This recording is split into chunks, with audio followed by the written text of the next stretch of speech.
La nuit s'étendait sur les plaines du Texas comme un voile d'encre. Le vent chaud balayait la poussière, soulevant des tourbillons de sable qui dansaient sous la lumière blafarde de la lune. Le silence pesait lourd, seulement troublé par le bruit régulier des pas d'une jeune femme avançant sur la route solitaire. Aliyah marchait depuis des heures. Ses chaussures étaient couvertes de poussière, ses cheveux défaits par le vent, mais son regard restait déterminé. Au loin, la ligne d'horizon semblait avalée par l'obscurité. Chaque pas la rapprochait de son but, de cette mission qu'elle devait accomplir seule. Dans l'ombre, elle n'était pas simplement une femme égarée, elle était une enquêtrice sous couverture, envoyée pour piéger un homme dangereux. Mais pour l'instant, tout ce que le désert savait, c'était qu'une silhouette fragile avançait vers l'inconnu. Soudain, une lueur vacillante apparut à l'horizon.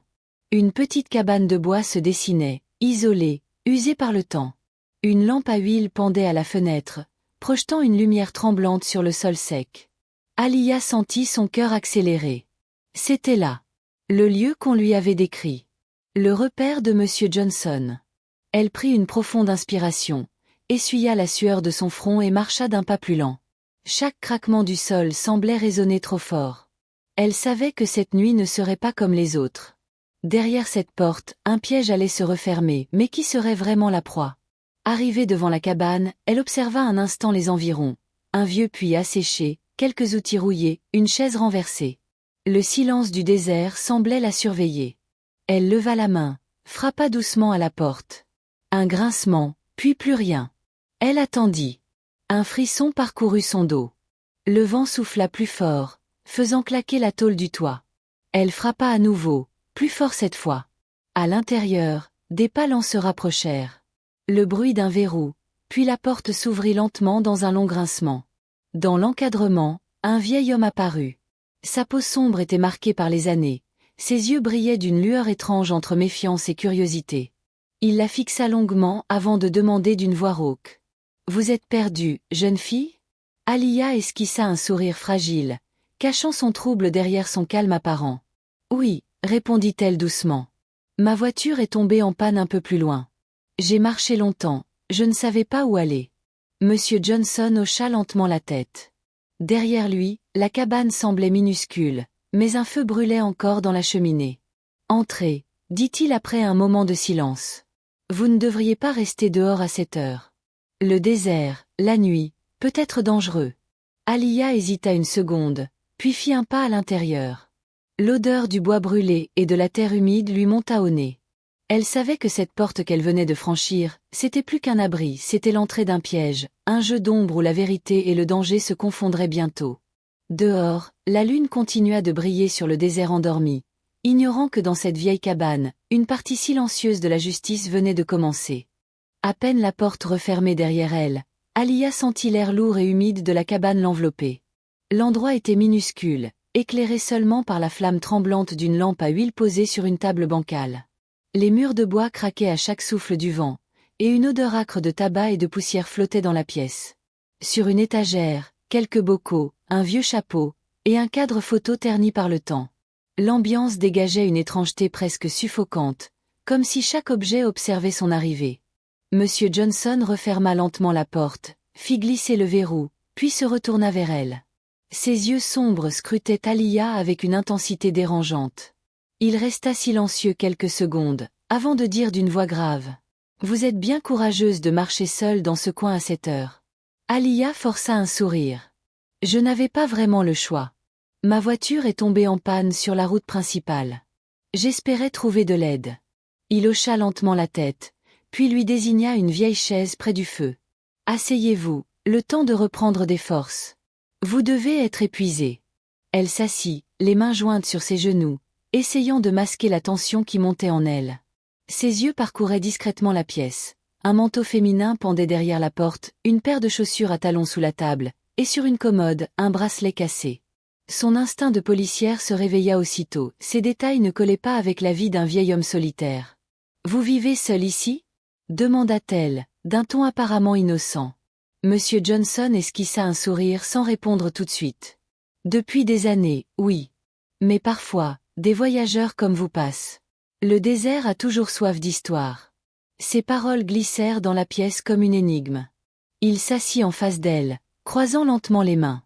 La flamme du feu dessinait des ombres étranges sur son visage, creusant ses rides, accentuant l'éclat inquiet de ses yeux. Alia détourna le regard pour ne pas trahir son malaise. Sous sa veste, le petit micro caché contre sa peau enregistrait chaque mot, chaque silence. Elle pensa brièvement à ses collègues postés quelque part dans le noir, attendant son signal. Mais pour le moment, elle était seule. « Vous voulez un peu d'eau » proposa-t-il en se levant. « Oui, merci », répondit-elle calmement. Il s'éloigna vers un coin sombre, remplit un verre dans une cruche poussiéreuse, et le lui tendit. Alia hésita, observa le liquide à la lumière, puis but une gorgée juste assez pour paraître naturelle. « Vous avez un accent, dit-il soudain. Vous venez d'où ? De Dallas, répondit-elle, feignant la simplicité. Dallas, une grande ville. Pleine de bruit, de gens pressés. Ici, tout est plus calme. Parfois trop calme. Il sourit, mais dans ce sourire, il y avait quelque chose de froid. Alia soutint son regard. Le jeu venait de commencer. Un craquement retentit dehors, comme une branche brisée sous un pas. Les deux se tournèrent vers la fenêtre. Le vent s'engouffra, soulevant la flamme de la lampe. Le visage de M. Johnson resta impassible, mais Alia sentit son cœur battre plus vite. Elle savait que cette rencontre n'était pas un simple hasard. Dans ce silence suspendu, deux inconnus s'observaient, chacun jouant un rôle. L'un cachait sa noirceur, l'autre sa mission. Et au milieu du désert endormi, la tension venait tout juste de naître. La nuit s'épaississait dehors, enveloppant la cabane dans un silence inquiétant. Le feu dans la cheminée crépitait faiblement, projetant des ombres vacillantes sur les murs de bois. Alia fixait les flammes, mais son esprit, lui, observait chaque détail autour d'elle. Tout semblait à sa place, et pourtant, quelque chose clochait. Sur une étagère, entre deux livres jaunis, elle remarqua une brosse à cheveux, encore garnie de mèches longues et fines. Un parfum sucré flottait dans l'air, léger mais bien trop féminin pour un homme vivant seul.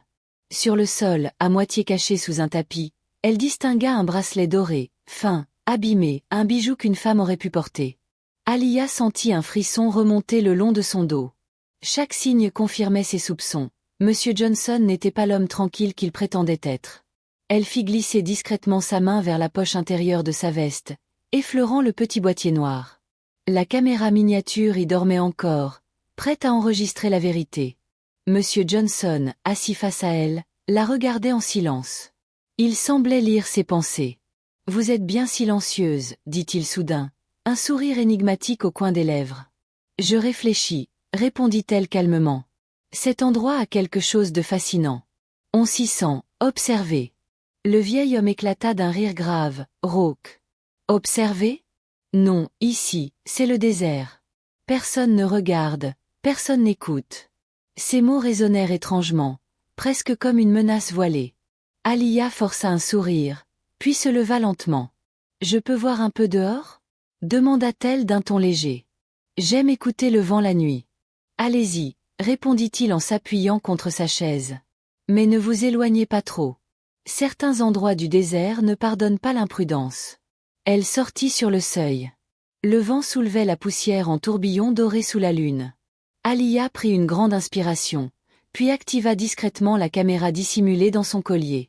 Le voyant rouge resta invisible sous le métal. Lorsqu'elle rentra, M. Johnson rangeait quelque chose dans une vieille malle. En la voyant, il sursauta légèrement, puis referma précipitamment le couvercle. « Des vieux souvenirs, dit-il en tentant de sourire. Rien d'intéressant. » Alia s'approcha lentement. « Vous semblez tenir à vos souvenirs, remarqua-t-elle doucement. Il la fixa, son regard se durcissant peu à peu. « Certains souvenirs ne doivent jamais être oubliés, murmura-t-il. Un long silence suivit. Seul le bruit du feu et du vent brisait l'atmosphère tendue. Alia sentit son instinct de flic hurler. Cet homme cache quelque chose. Elle recula légèrement et reprit sa place sur la chaise. Son cœur battait plus vite, mais son visage restait calme. Sous la table, elle alluma discrètement le micro fixé à sa ceinture. Chaque mot désormais serait enregistré. « Vous vivez ici depuis longtemps ?»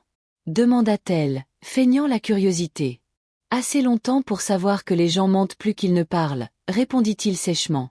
Le ton était tombé. Il n'y avait plus de façade aimable. Alia comprit qu'elle approchait de la vérité. Ses yeux se posèrent sur le coin de la pièce. une paire de bottes de femme, couvertes de poussière, mais récentes. Pas un simple souvenir. Une trace. Une preuve. Le silence devint lourd. La tension, palpable. Alia sut alors que le piège pouvait se refermer, mais qu'un faux pas, un seul, pouvait la condamner. Cette nuit-là, dans le cœur du désert, le mensonge venait de vaciller, et le monstre commençait à se dévoiler. Le feu dans la cheminée s'éteignait peu à peu, laissant la cabane sombrer dans une pénombre rougeâtre. Dehors, le vent hurlait comme un avertissement. Alia sentait que le moment approchait. Le piège était tendu, mais encore fallait-il que la proie y entre. Monsieur Johnson s'était levé. Il tournait lentement autour de la pièce, ses pas lourds résonnant sur le plancher de bois. Sa voix, grave et rauque, brisait parfois le silence. « Vous savez, dit-il d'un ton traînant, il n'y a pas beaucoup de visiteurs ici. Vous êtes la première depuis longtemps. » Alia leva les yeux, feignant un léger sourire. « Alors je suis honorée. Vous devez vous sentir seule, parfois. » Il s'arrêta, planta son regard dans le sien. « Oui, la solitude, c'est une chose étrange. Elle vous change. Vous apprend à écouter les gens, à les observer, à deviner qui ment. » Ces mots la frappèrent comme une lame cachée. Avait-il compris? Alia resta immobile, le souffle discret, l'expression douce mais méfiante. Sous la table, son doigt effleurait discrètement le bouton d'enregistrement principal. La caméra dans son collier et le micro sur sa ceinture fonctionnaient à plein. Chaque geste, chaque mot serait capturé. « Et vous ?» demanda-t-il soudain. « Vous voyagez seule? Une jeune femme dans le désert, ce n'est pas très prudent. » « Je n'avais pas prévu de m'arrêter ici, » répondit-elle calmement. « Mais vous avez été très gentil de m'accueillir. » Il éclata d'un rire bref, un rire qui sonna faux. Puis il s'approcha lentement, son ombre s'allongeant sur le mur. « Gentil? Oui, peut-être. Mais parfois, la gentillesse cache autre chose. » Il s'arrêta si près qu'elle pouvait sentir son souffle chaud sur son visage. Alia garda son calme. C'était le moment. « Monsieur Johnson, dit-elle d'une voix douce, vous semblez avoir vu beaucoup de choses dans votre vie. Vous devez avoir des histoires à raconter. » Le vieil homme sourit, amusé par le ton presque complice. Il recula, attrapa une bouteille et 2 verres posés sur une étagère. « Vous voulez une histoire? Très bien. Mais les histoires, ici, ne finissent pas toujours bien. » Il servit un liquide ambré, en but une gorgée, puis s'installa sur la chaise face à elle. Ses yeux, sombres et luisants, brillaient d'un éclat troublant. « Elles viennent, dit-il lentement. Des filles. Comme vous. Jolies, perdues, naïves. Elles frappent à ma porte. Et elles ne repartent jamais. » Le silence qui suivit fut glacial. Alia sentit son cœur cogner contre sa poitrine. Il venait de parler. De tout dire. Elle prit une inspiration lente, gardant son visage neutre. « Et vous ne regrettez jamais ? » demanda-t-elle, la voix à peine tremblante. « Regretter ? Non. Ce monde est cruel. Je ne fais que me défendre. » Il sourit. La flamme de la lampe vacilla, projetant son ombre monstrueuse sur le mur. Alia comprit que tout était enregistré. Le ton, les mots, l'aveu. Le piège venait de se refermer. Alors, d'un geste discret, elle toucha sa bague, le signal convenu. À plusieurs kilomètres de là, ses coéquipiers reçurent la transmission. Mais M. Johnson, lui, remarqua le mouvement. « Qu'est-ce que vous faites ?» demanda-t-il d'un ton soudain dur. Alia se leva lentement. « Rien. Je vais juste prendre un peu d'air. » Il s'interposa devant la porte, son visage déformé par la colère. « Non, vous restez ici. Vous n'allez nulle part. » Il avança d'un pas menaçant. Alia fit un pas en arrière, puis sortit brusquement une petite fiole de sa poche. « Ne bougez pas, » dit-elle d'une voix ferme. Il rit. « Et sinon quoi ?» Alors, elle prononça calmement. « Sinon, c'est la fin de votre jeu. » Avant qu'il ne puisse réagir, des lumières bleues percèrent la nuit par les fenêtres. Des cris éclatèrent dehors. « Police ! Ne bougez plus !» Monsieur Johnson recula, figé, tandis que la porte volait en éclats. Plusieurs agents armés envahirent la pièce, le plaquant au sol. Alia resta debout, immobile, regardant le vieil homme menotté. La mission était terminée. Le piège avait fonctionné. Le silence revint, brisé seulement par le bruit du vent qui s'engouffrait dans la cabane. Alia retira calmement son collier, le posa sur la table encore tiède et murmura. Fin du mensonge. Dans la nuit du désert, la justice venait de frapper. L'aube se levait lentement sur les plaines du Texas. Le ciel, encore gris et rose, laissait filtrer les premiers rayons du soleil à travers la poussière soulevée par les véhicules de police. La cabane de M. Johnson, désormais encerclée par les gyrophares bleus, semblait minuscule au milieu de ce vaste silence. Alia se tenait à l'écart, les bras croisés, observant la scène. Les agents embarquaient le vieil homme, menotté, le regard vide, incapable de prononcer un mot. La nuit avait effacé de lui toute arrogance. Il paraissait soudain fragile, presque perdu, comme si le monstre qu'il portait en lui venait de disparaître avec la lumière du jour. Un officier s'approcha d'Alia. « Beau travail, dit-il simplement.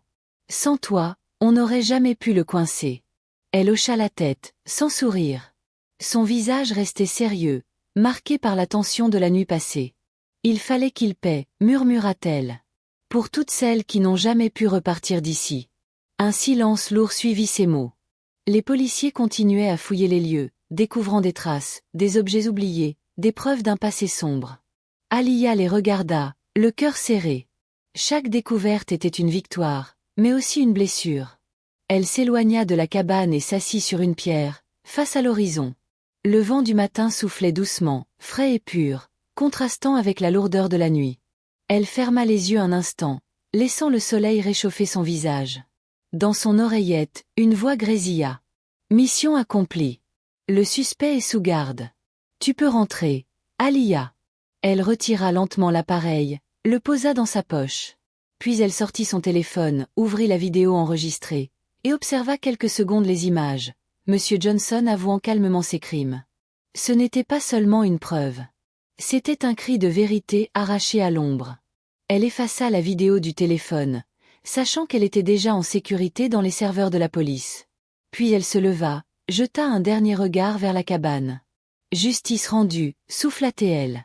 Son pas résonna sur le sol sec tandis qu'elle rejoignait la voiture garée un peu plus loin. Le moteur démarra, soulevant un nuage de poussière dorée. Dans le rétroviseur, la cabane s'éloignait, minuscule point noir au milieu du désert, englouti par la lumière du matin. Alia alluma la radio. Une musique douce emplit l'habitacle. Elle inspira profondément, comme si chaque note effaçait un peu de la peur et de la douleur accumulée. Pour la première fois depuis longtemps, elle se sentit légère. Car ce matin-là, au cœur du désert, Alia comprit que la justice n'est pas seulement dans les tribunaux. Elle naît du courage, du silence, et de la lumière qu'on décide d'allumer dans les ténèbres. Et alors qu'elle disparaissait sur la route, le soleil se leva complètement, emportant avec lui la promesse d'un nouveau jour libre, juste et apaisé. Abonne-toi maintenant pour plus d'histoires intenses, mystérieuses et inspirantes chaque semaine. Dis-moi aussi en commentaire de quel pays tu me suis, j'adore le savoir.